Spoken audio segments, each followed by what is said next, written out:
যে আমাদের নেতৃবৃন্দ আছেন সকলেই উপস্থিত আছেন। আমাদের এনআইআর কোনো নাই, কিন্তু কম্পাউন্ডে ছিলেন সবাই আছেন। জেলা গভর্নরদের মধ্যেও অনেকে আছেন, বিশেষ করে আমাদের পাঁচ প্রেসিডেন্টের মধ্যে জাতীয় বোর্ডের অনেক নেতৃবৃন্দ আজকে এখানে উপস্থিত আছেন। আমি আর মেনশন করছি না, যেহেতু সময় চলে যাচ্ছে।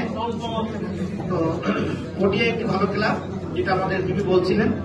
তো আমরা প্রত্যাশা করব যে পটিয়ার অনুরূপ সাতক্ষীরার কার্যক্রম সেরকমের হবে। আর সাতকানিয়া কেন যেন এই নামটা আমার কাছে কেমন যেন মানে ভালো লাগে, যদিও আমি সাতকানিয়া থেকে অনেক দূরে অবস্থান করি, তারপরে আমি কেমন জানি এই সাতকানিয়া লোহাগড়া এই নামটা আমার কাছে মনে হয় অনেক পরিচিত। তো সেই হিসেবে এই ক্লাবটির নাম যখন শুনেছি যে এই সাতকানিয়া ক্লাব নামে আমার খুব ভালো লেগেছিল। সেই ভালো লাগার জায়গা থেকে মূলত মনে করেন সাতক্ষীরা ক্যান্সার করা যায়। আমি আজকে এই এতগুলো মানুষের সামনে সাতকানিয়া যারা আজকে দায়িত্ব নিতে যাচ্ছেন বা কার্যক্রম শুরু করতে যাচ্ছেন, তাদের কাছে অনুরোধ থাকবে যে আমাদের এই চাওয়াটা এতগুলো মানুষের সামনে যেন এরকম নিষ্ফল না হয়ে যায়।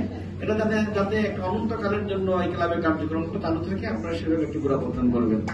আর এলইডি যে আসলেই আমাদের কিছু আভ্যন্তরীণ ত্রুটি হয়ে গেছে, যেটা হয়ে গেছে আমরা একটা ওভারকাম করে আগামীতে যাতে এই শিক্ষা নিয়ে আবার সুন্দরভাবে চলতে পারি, সেই আহ্বান রেখে আমি আমার কথা এখানে শেষ করছি।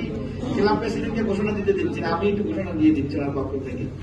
আপনাদের ক্লাব বোর্ডে যারা আছেন তাদেরকে আমরা আহ্বান করবো, আপনার পিছনে আসেন, আমরা একটা গ্রুপ ছবি নেই, তারপর এখানে কেক কেটে আপনাদেরকে আমরা আজকের মতো এখানে